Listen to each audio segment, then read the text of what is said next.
All right. Welcome to the 17th episode of the Quarantine Check-In. Today, my guest is a legend around Detroit, the one and only Mark Sweetman. Mark, how are you doing today? Doing well, Robert. Thanks for having me on. Appreciate it. I'm very excited to have you on. You're one of my favorites.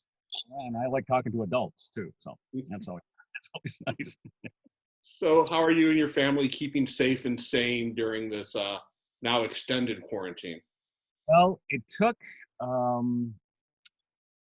about a week for my kids to realize that things weren't going to change real quickly. They just thought at first, in fact, my oldest daughter, she said that I had created this whole farce, to keep her at home. And she doesn't believe that anymore because, police are pulling her over now. But after we got past that, it's been okay. I think they're getting, the best part about it is they thought our food was horrible. They just hated anything that we ever had that wasn't from a restaurant. And now they're starting to eat the food we cook. So I told them, hey, you think that's good? Wait till we get into our 60th month and we're cutting grass clippings and stuff to make soup. So God, I hope it doesn't last that long. What's that? I hope it doesn't last that long. Oh, well, I think, I really think after the pandemic is over with, we're gonna have a recession or maybe even a depression. So it's gonna hurt for a long time. So I can see that. I mean, we're already in a recession right now. Well, it was an instant recession. As soon as they started sending people home from work, that makes it a recession right there. When do you think we're going to start actually being able to go back to the office or go back to work or move freely? What's going to happen is they're going to send certain people back to work first. I think they're going to make sure it's past the military stations. We get our military working first because it could be very easy for anybody to attack us right now because we got everybody at home. You know what I mean? Yep. And although we're better armed at home than we are out in public, I guess. Maybe want to take over my neighborhood. They got to get past the gun toters. Arr! But I think probably they'll put it back in phases, and I think people will be inconvenienced at work for a while because I think some of the last people to go back will probably be like the sweepers and the cleaners. People have to do their own custodial type of stuff, replace their own toilet paper in the bathrooms and things like that. And I think it's going to be pretty much, I think it's going to be top down returning to work. Because there really isn't anything for the bottom to do unless there's, because the bottom really services the next level up. You know what I mean? Even in the shop floor, the goal is not to have a screw fit into a part or a welder or a weld happen. It's the final product that sells. It's not any of that stuff. So you're really servicing the next level up, So we'll see what happens. And you're also going to see a lot of trouble with this because some nations may be ready. China, because they were able to just rule that everybody stays home in certain regions. They were able to get by this pretty fast, and they can tool up real quick for stuff since they make most of our crap anyway. And so you'll see them taking advantage of this. And there's been a couple of points raised about that. Why do we have to go to China for our masks and things like that? Well, why don't you check the box every time you buy something? Everything we buy is from China. So true. But and so I think it's going to go that way. I think you're going to find that the jobs that have been done from home for a month or two, you're going to find that to save money, a lot of places might be cutting down on their office space and just having people work. If it worked for them at home while we were down, it'll work for them at home, when we go back up. So you'll see a lot of people trying to save office space on employees that they can count on to work. That won't work for Japanese companies, though, because I know from my friends that work for Japanese companies, the Japanese don't think Americans work, so they always have to have a supervisor there all the time. So And I think there's going to be a lot of people that are going to say, I'm not going to work this hard to get back at what I had. Like, we're pretty good. My wife and I are pretty good with what we've saved and everything for retirement. But if I had to go another 20 years and try to make up what we just lost, I'd probably just give up and say it's not worth, working that hard this late, when we can do with what we got. So I think you'll see a lot of early retirements, just people going, it's just not worth the struggle that everybody's going to have to go through. And you're going to see a lot of young people who never saw anything like this before. And this is worse than anything any of their parents or grandparents went through. Because remember, the Great Depression was before a lot of our grandparents were even alive. So, so they're probably going to be a little bit disillusioned by what they thought they were working towards. Yeah, that's true. That's very true. We're going to see it. It's interesting to see how much companies want to let their kids play, their young employees play foosball, for a couple hours a day while they're being paid. So. Yeah, I think there's going to be a dramatic shift once this all happens in workplaces. But I also see this, like in the Depression, a lot of companies sprung out of it. Sure. Oh yeah, you're going to see that too. I think the winners in all this are going to be the delivery companies. I mean, they're getting some experience here. They're getting, you know what I mean? Yeah. DoorDashes, your Grubhubs, that type of thing. I think that's going to, and the automobile companies should be using this opportunity for them to roll out maybe their driverless cars. I know they got some out there, but now with no traffic out there, that'd be a perfect time to run those things out here for a couple of months on regular roads. That'd be another reason to keep people at home. We got driverless cars out there. Stay at home. Have the governor announce it. We're release the hounds. Release the cars. Yeah, release the cars. Who put the dogs out? The governor did. So when all this is said and done, where do you think comedy is going to go? Online. It's going to be a long, because that'll be the last ones that'll get back. Bars and restaurants will be the last things to get back, and there's going to be so much public safety inspections before they let a restaurant open up, and so I think that's going to be the last thing to come up. As far as comedy goes, well, I mean, it's been shown in the last 10 years that you don't really need a bar or a restaurant to get into comedy. If you're going to make money on it, you do. But there's so many places that are doing comedy that isn't a bar or a restaurant. So, I mean, it'll come back. I mean, it's just such an easy art form to put up.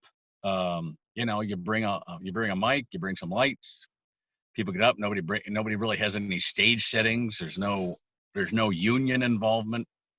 So comedy itself will come back. Will it come back so that it's you can make money at the lower levels? Probably not, but we were headed away from that anyway. Right.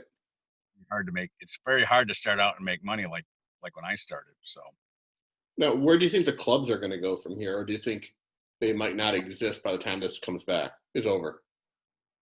Now, as far as the clubs go, they're not really clubs. They're private businesses. You know what I mean?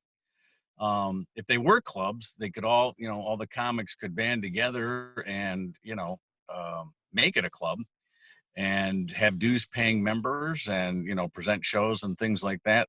But it's always been the entrepreneur that's been able to make that work because they don't have to worry about a board of directors passing bylaws and things like that. So, as far as Ridley goes, man, he'll make it. They'll make it. Ann Arbor will make it. Will it be the same owners? I don't know. But I mean, when you're established for 42 and let's see, Roger's been around since 84.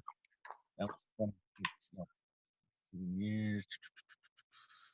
Plus 20. So he's been around 36. Yeah, Roger's been around 36 years. Ridley's been around 42 years. They're going to make it.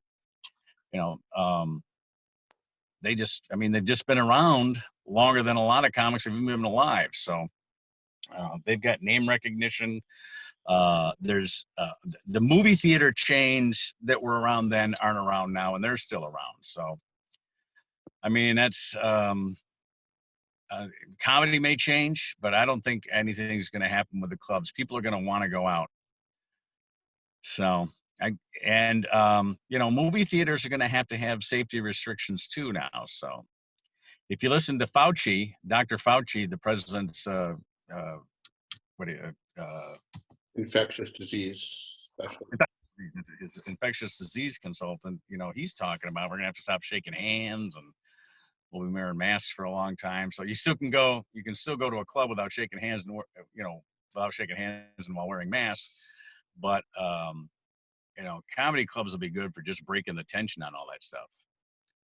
Be a good, but that would be a good way for them to market. Say, if you got somebody that's afraid to go out, why don't you bring them as your guest to the comedy club? So you'll have like couples bringing another couple out or something. But you know what I mean? Just to get people to get out. Maybe even they could go in with other clubs and have a campaign about, this is the best way to break the ice. They'll have to advertise how clean they are, and we do a total scrub down every night after the show, because that's going to be what people are thinking about, and you want them thinking about nothing but you want them to be comforted so that when they're watching the jokes and not worrying about if the waitress wiped her nose with her wrist. It's just so crazy of how much the world has changed in the last month and a half. Well, this is the type of thing that changes it. Things changed when the planes went into the towers. That was a big change. And I think when World War II ended, all of these things were big changes. And I saw a great PBS documentary on the 1918 pandemic, and that was a big change for that time too. So I think we're a little bit better. We're more flexible in our economy to come back than we were back then, though. Yeah, but it's just weird. I mean, I can't imagine what it was like in 1918, but now we have constant news. We're always connected. We're always, at least for me, I'm looking at the news like every 15 minutes, and I get this feeling of dread every time I turn on my phone or the computer. Well, in 1918, we were still 11 years away from talkies at the movie theaters. No, talkies were 1929. Oh, yeah, we were 11, 12 years, yeah. Yeah, so, I mean, it was like they had newspapers, and they had journals, and they had books, They weren't even called magazines yet. They were called journals, And I imagine, Ellen, there was a piano and sheet music. Because we did have a hit list of songs, but it was all based on sheet music sales back in that time. That's crazy. They're on the piano, but at that time it was, people didn't spread themselves all over the world. If you were a tailor, your kid grew up to be a tailor, and then he married the girl down the street or at the church or synagogue, or you know what I mean. It was all very close, and so people stayed close, and so for there to be a pandemic in 19, you kind of wonder, because the way we deal with it here now, it's like whack-a-mole here, where people are just moving around so much, and you meet so many different people in a day. Back in 1918, somebody could have a successful career and maybe only meet 25 people in their whole life. That sounds perfect. And me, I got 25 kids. No, just kidding. Well, you have what, 6 or 7 kids, right? 6 still home. My 2 oldest boys live out in Los Angeles, and they're on unemployment now. Sorry to hear that. They'll get by. They know what they're doing. But my kids at home, 2 are in, 3 of them are college age. 2 of them were actually off this semester, but the one that was in college, he had taken an online class last semester, and he did so poorly. He said, I'm never going to do that again. And now all his classes are online. So it's his fault. He jinxed us all. Never going to happen again. Yeah. So, but I guess he's getting by. I don't really give him much mind. He kind of takes care of himself. So the ones I have to keep track of are the daughters who are trying to escape to, get to either boyfriends or other girlfriends, or they got to get out of the house. And, you know, I tell you what, if we ever go to war again, we're never going to win it with these kids, you know. Actually, we could, because they have been trained by playing Call of Duty and Medal of Honor. Your nephew's in the Navy. Well, if, you know, if we get to that point, I guess, yeah, that wouldn't be bad, though. If they have all drones, if we have the all drone army, I could see that working. Yeah, and you can be in any shape now to be part of America's army, just as long as you're good with a joystick. Oh, that's very funny. It's very funny to see these kids, you know, with the T-shirt that's creeping up over their belly button. Yeah. I think that's a sitcom we should make. The new army. Well, that would be very funny. Yeah. Just the opening credits with all the kids, you know, rolling out of bed, and, you know, got half-eaten sandwiches on the keyboard and stuff. Having to go to the MASH unit for their carpal tunnel syndrome. Exactly. So, how did you get started doing comedy, or why did you start doing it? Well, there's the real story, which was I was at Wayne State. But to preface that, I had gone down to visit a friend of mine that I played basketball with in high school. He was a year ahead of me, and he had gone to Wayne State to become a school teacher, and I didn't know what I wanted to do. But I had been doing a lot of speeches and essay contests and things like that, and being every time I would do these things, I would be encouraged to do more because you know, the judges liked them and the teachers liked reading them, and they wanted me to present more. So Chris down at Wayne, he let me stay in his condo or his dorm room for a couple nights, and I went down and visited the school. And each night after classes were over, we went out into the Cass corridor. And one night we were with a bunch of his friends, and they decide that they're going to get me up. They go, why don't you get up and, you know, do one of your bits? I go, what bits? I go, well, you write all that stuff. And I go, yeah, it's not really for stand up. It was written as an essay. It's hilarious. Get up there and tell it, you know. So they talked to the band. They played 45 minutes and take a 15-minute break. And they go, yeah, sure. So I went up there and I did 5 minutes, which seemed like about a half an hour. But people laughed, and I said, I think I'm going to come to Wayne State. And so I went to Wayne State, and I met up with a few guys, some of them who, when the Comedy Castle opened, so I was down there in 77, so the Castle opened in 79, so I'm down there for 2 years before the Castle opened. So pretty much all you could do was find clubs that would let you go up between the bands. There was a kid named Tommy Mannion, Dan Lawton, Pete Williams, me, and one more whose name I can't remember. But the five of us would basically go around the Cass corridor and say, we do stand up. You need anything? And some of the people loved it. At that time, we're talking about 77 to 79, nobody did really blue humor. Blue humor was for, you know, Red Fox, or, you know, and these clubs were trying not to offend any customers, because you had a lot of professors that would be there, and you know, middle class, middle age type things. And so we all came up kind of working real clean.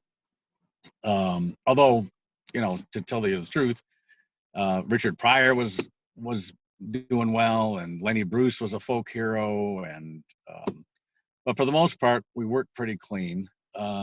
When Ridley opened up, I didn't get out there at first because he was way out in Orchard Lake, at Orchard Lake Road and Pontiac Trail. Oh, wow. And in January of 79, and I heard about it, and there were a couple of guys that had gone out there. Leo DeFore was one of the guys that we would see in the corridor. Do you know Leo? No. Leo opened his club maybe 8 months after Ridley opened his, and he opened it right on the riverfront in Canada. And it became instantly successful after Michigan raised its drinking age to 21 in, what was it, 1980? 79? 78 became law in 79. Michigan raised its drinking age to 18 to 21. Well, that's about the time Ridley was opening, and so he was always 21. And the drinking age in Canada is 19, so that became a hot spot for comedy. And he knew what he was doing. He had all American comics. I mean, you go over there now, it's all Canadian comics. But when the scene first started, Windsor was really part of Detroit. And so there was that place, and I'm trying to think of some of the other ones. Gary Tyson, you know Gary? No, I've only been in Detroit for well, I was born here, but like the last decade I was elsewhere and started doing comedy when I was in Kansas City. So Well, Leo and Gary they were comics before we got into this thing, and they had, around here, comedy was sort of like you'd hire a lookalike. You go to the same agency for a comic that you did for your Mr. T lookalike. If you wanted a guy at the supermarket opening, or something, or Wonder Woman or whatever. They had a lot of actors that took parts like that, where they got dressed up as the character and things like that. And comics were just part of that. It was, in fact, sometimes we had a guy in town that was doing Steve Martin's act, really, until the cease and desist orders came, But anyway, these clubs started opening up, and we started going out to them. I was obviously doing Windsor and downtown more than I was getting out to Ridley's. But so it took me probably until 82. I think it was 82 before I got a paid spot at Ridley's. So You had transportation. and I had I started dating my wife so I could have transportation because I had no car. And he had moved a couple locations in that time.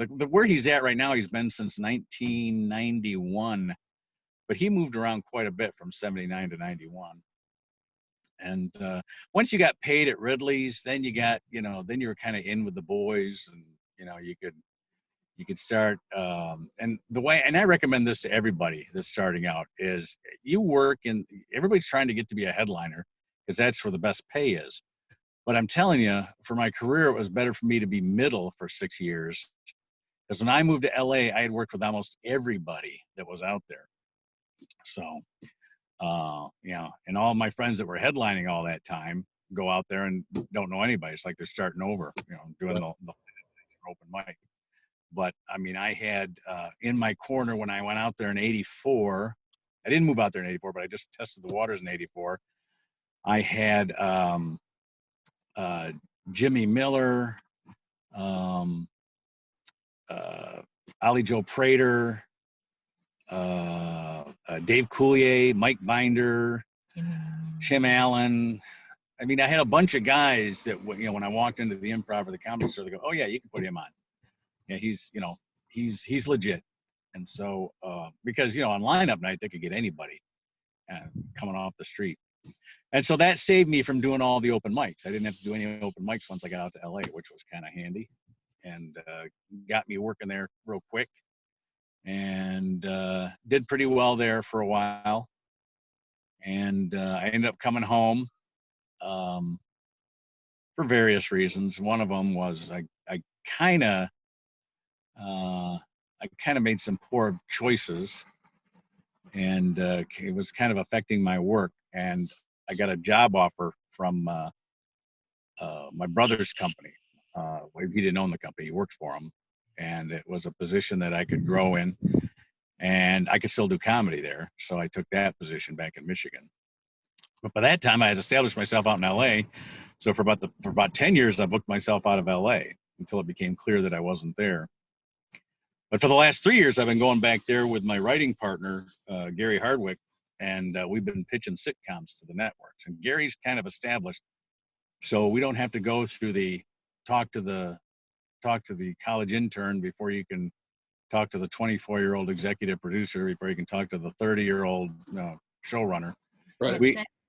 We're able to go right to the vice president of comedy programming and stuff like that. So, I mean, it's kind of intimidating, but yeah, I'd rather do it quick like that, especially since we get turned down every time. I'd rather get turned down right away, not keep getting moved up.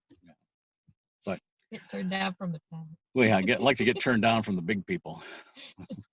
So I think last year you were working on selling a sitcom about your family. And that's always what it's about, because that's what my act is about, and that's that's what I know. And when I'm throwing out lines, that seems to be the ones that attract the attention. Um, and Gary's probably going to try. He's been working on the networks, because those are multi-million-dollar deals, uh, even for a first timer. Um, and he's saying, we can, if anything, we'll get you a Hallmark movie, just to pay the bills. He says, It but doesn't hasn't happened yet. he says, but we have to try the top drawer first before we start hunting through the scraps in the lower drawers. Right. So I just left it up to him. I mean, he's going half in on this, so, and he's got the connections. I don't have any connections out there anymore, and the ones I had when I was out there have either passed away or gone on to something else. So he's my man. That's crazy. So we have one spec script, and we've done a rewrite on that, and that seems to be getting at least past the first people, because it looks like a script, it reads like a script, but pretty much if we sign with a network, it'll be whatever they want for the most part, since I don't have any. I'm not like Roseanne. I can, or Tim Allen, where they've had successes and they can say what they want. I'm nobody. Plus, I'm old. I'm old too. So and that may be a selling point to a certain market, but there's so many shows now. The market can be segregated. It can be chopped up and divvied out like that. I think it's probably. I think that's a good thing that there's so many opportunities for shows, because let's face it, God, 20 years ago, 90% of the stuff on TV was crap. Yeah, there's still a lot of crap out there, but there is, but there's also a lot more good stuff. Yeah, I've noticed how my wife and I watch a lot of these streaming shows, and we'll get through the whole thing and we'll go, ooh, that was 4 seasons. That was pretty good for 2 seasons, and it's like, you wish you hadn't wasted the hours on the next 2 seasons. If only somebody could have told us this was going to suck after season 2. Well, I'm a firm believer that all shows reach a turning point after the 3rd season, because that's when most of the contracts are being renegotiated and the actors have creative control over their characters. So yeah, that's when shows start to get really bad. Well, I think, I have so many ideas, and, we bat them around all the time, and I think all of them would be good. But right now, we're just trying to position something that'll sell. And that's a gamble too, because if you sell something just for the sale and it bombs, you're never called upon again. But I'm 60 years old. What am I gonna do? It's all about the journey. It's all about the journey. It is, and it's it's fun. It's a great business, because nobody ever is on your side, but everybody is on your side. It's kind of weird like that. It's a collaborative business, but it's not a collaborative business. It's just kind of funny that way. And you got to take that attitude. If I've seen people just I'm never going back there again. Yeah. But I wouldn't mind going back there again. It was a lot. It was a lot of fun. So I want to ask you about your episode of Evening at the Improv. Yes. What would you like to know about that? How did that come about? Because it was really cool watching you back then on Amazon Prime. Yeah. One, I think I've gotten every penny I can get out of that episode, because I was union back then, and so we got paid union scale, and every time it would run somewhere, I'd be getting like these 34-cent checks, and these checks that would cost more to create the check than it was for the payment. But I think I've eked every single cent out of that. It was Tim's manager, Rick Messina, who actually got me every television spot I ever got, but didn't have room for me in his roster. At the time, he had Tim Allen, Janine Garofalo, Drew Carey. Who else did he have? They had they had a roster of people that were really hot at the time. And if I had been with them, you know, if we had met each other 5 years earlier or 5 years later, there probably would have been something, a spot for me in his organization. But he did sort of like, well, we can't take you on or something like that. But they go, but I got a TV spot for you. So, all right, I'll take it. So he pinned me on that. Or actually, you know what? That was another show I did for A&E. That wasn't Evening at the Improv. Evening at the Improv was actually Deborah Sartell.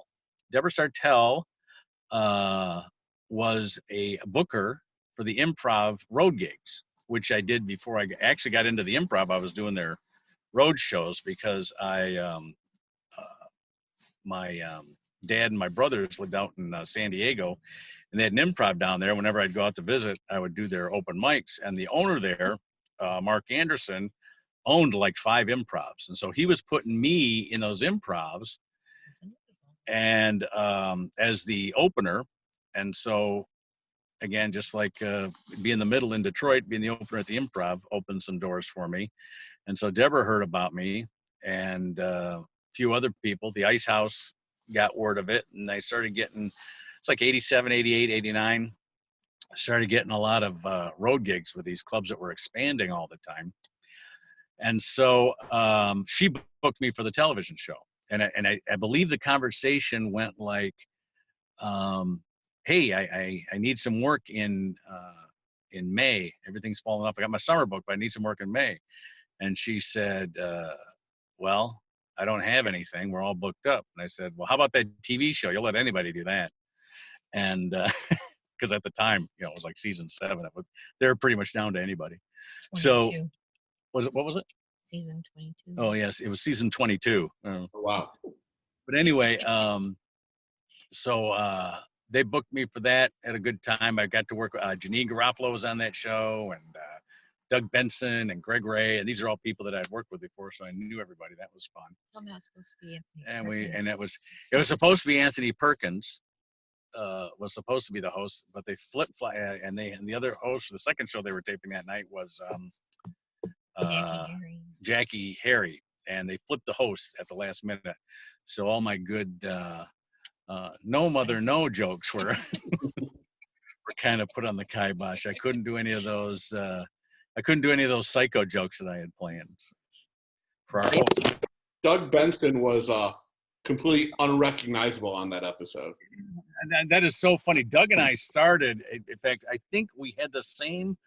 I think our audition to pass at the Improv, I think, was the same night, if I remember correctly. Doug was in that group, and who else was in that group? It was back in '88. Doug, the guy who's the big film director now. Who else was in that group? Mike Larson, who went on to be a showrunner for Reba McEntire. He also did some time in Washington, D.C. as a speechwriter for a congressman. Who's that guy's name? He does 40-Year-Old Virgin. What's that? Judd Apatow. Judd Apatow auditioned that night. Anyway, I remember Doug was one of them, and we all sort of had that same look, that round glasses, square face, the closely shaved at the back of the head, and the little mushroom top at the top and everything. Everybody had that collegiate look at our age. I mean, we were all like 26, 27, 28 years old back then. So, yeah, Benson doesn't look anything like that now. So what advice would you give to comedians who are thinking about starting up once this is over? Right. Tape your sets and listen to them, because writing is only the blueprint. You're really fleshing that out when you're on stage. And you know this from the dojos, that often something that looks good on paper doesn't look that good on stage, but something that you didn't think was a big deal on paper, and when you do it on stage, it's suddenly your biggest joke of the set, you know? No, definitely. Yeah. And that's just, I think that's like with every profession. There's certain things you don't, I mean, people make hit songs that they never thought was going to be the hit. That was going to be this one that they added to the album at the end. That ends up being the big hit, you know. But and I think anything is like that. You don't throw away anything, but don't hold on to everything. You know, sometimes you'll hold on to a joke way too long, and it's never going to happen. Back in the day, they don't do it too much today, but back in the day, we used to exchange jokes. I mean, I would say to somebody, you know, that joke should work. I don't know why it doesn't work for you. And he goes, I don't know either. He goes, and then I would have a joke, and we would trade it. Like I was working in Kansas City with Emery, and we traded jokes one week. This is back when we used to do, you know, 5 days a week, 8 shows a week, you know, that type of thing. So we had time to work on it. So we switched jokes for Friday and Saturday. Just one joke out of our, you know, we're doing 30-minute, 45-minute sets, and we just switched jokes for one of the sets. And his joke worked better for me. My joke worked better for him. So we traded jokes. You know, people wouldn't think of that today. They think of their jokes like they're babies or something. You know, they can't give up their own baby. That's my joke. We'll trade tags every now and then. We'll trade tags every now and then, and that's really close to the comic. Well, you know, the show that Seth and I are working on for the Facebook group, Detroit Comedians and Comedy Fans, is going to be like that. That roundtable is going to be sort of bring your premises, bring your jokes, what's not working, what are you trying to flesh out, and then other jokes just kind of help you. This is stuff that we would normally do in writing groups that we would have at people's houses or at clubs when they used to let comics hang around all the time. And so Seth thought that this plague or this quarantine would be a good way with all the technology we have to do that kind of thing. And we've already done a couple of them on Zoom, but we're thinking of he's got a program like Zoom that he can do live, and will allow him to put it up on Facebook. And so this Monday we're gonna try to start doing that. We'll see how that works. That's why I say I'll get you involved with it as soon as we get the kinks worked out. We're doing them now off the air or off broadcast until we're sure we got it going. I would love to be part of that. And I'm gonna do one more thing before we end this. I closed this show by reading one of my new hobbies is the misconnection section on Craigslist. So I'm going to read one to you, and if you can riff a joke off of it, that would be great. That sounds like fun. So this one's called Ghosts in the Graveyard from San Marcos, California. It's all fun and games till somebody gets haunted, LOL. Not looking for a poltergeist attack, but maybe a small amount of relax up my neck. If you're willing to help make me shriek, yippee skippy. Gives her phone number. Don't get lost on your way to class. Now, do we know if this is a man or a woman? It's a woman looking for a guy. Oh, well, suddenly it's more interesting. So this is somebody that needs a chiropractor? Is that what it is? Is that what I'm reading? No idea. I think it's just I just think it's a very inventive way to advertise for the need of a chiropractor. Now, is this pre or post pandemic? This was yesterday. Oh, they're taking some risks then if they're trying to meet people. So you want a joke out of that? Yeah. Let's see. Well, first of all, you have to cut down the setup. Or you read that and then you have to develop a setup. And so you'd like maybe do something like an act out of what kind of guy would go for this type of thing. You know, and maybe you could do a Silence of the Lambs, you know, and just that's the comedian Silence of the Lambs impression here. And just say, sounds like I'll have a date for Friday night.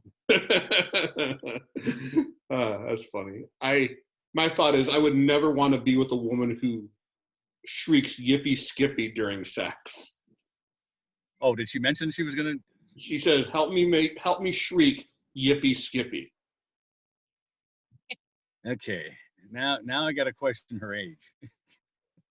Like he's 90. That's also trouble. I don't want her to throw out a hip while we're making the sweet love. Uh, Willie, that sweet? Really? You'd call it sweet love? Sweet love, yes. I'm a gentleman. Yeah, I think it's closer to a massage, actually. Well, Mark, thank you so much. It was awesome talking to you. Hopefully I'll see you in person sooner than later, especially since we are neighbors practically.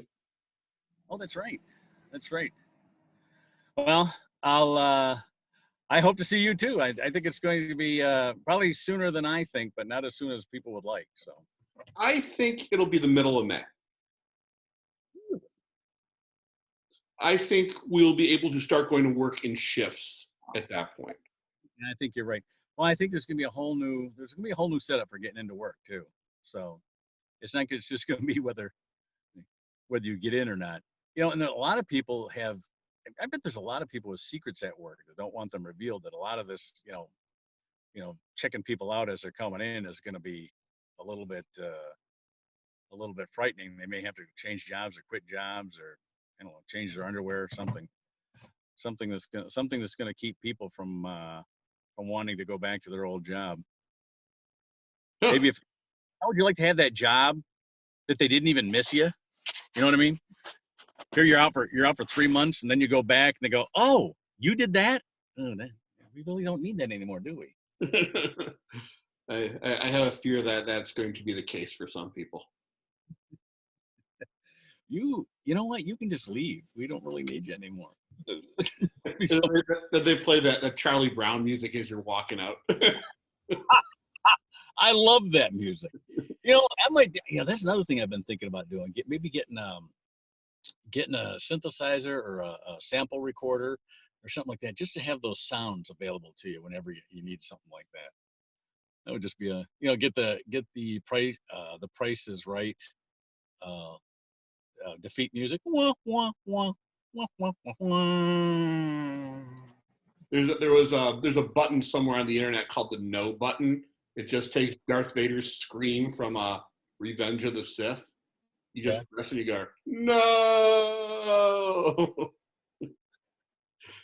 Or maybe we'll get so technical that everybody be able and when wide big screens are $25 a piece, we can just hang them up all over the club, and then we can have anytime we need to, we can look up at where a camera is in the ceiling and then just have it zoom out. No. Do the zoom out like you do in the movies or the sitcoms and stuff. Which is what I do every time I go backstage after I bomb. Basically. Anyway, so that's another show I thought of when we were talking with Gary. I says, why don't we just bring Love American Style back? That was such a great show just for doing short scripts, and they often would test out sitcom pilots on that. Do you remember Love American Style? You old enough to remember that? All I know of from it is Happy Days came from that show. Yes, yeah, but they would always test out pilot scripts on it. I can't think of any other show that came from it. But they were all, usually pilots are sometimes the best part of a show. They never quite equal the pilot. So you had some really good shows on there. Yeah, they called those, and when they do on regular shows, like they called them backdoor pilots. Yes, yeah. Like with The Office, they had the Dwight Schrute failed spinoff, The Farm, in the last season. Yes. But again, thank you. I have to wrap this up. Hey, good talking to you. Hope to see you again. Yep. I will see. I'll be checking out your show. Is it starting this Monday? Yeah, Monday at, I don't know if we're going to do it on the Detroit Comedians and Comedy Fans group or the Detroit Comedians and Comedy Fans page. So Seth and I are both administrators on that, so it'll be one of the two. Well, when all this is said and done, I would love to have you on one of my actual physical shows. Super, I'll do it. All right, cool, man. I will see you soon. All right, talk to you later. Thanks, bye.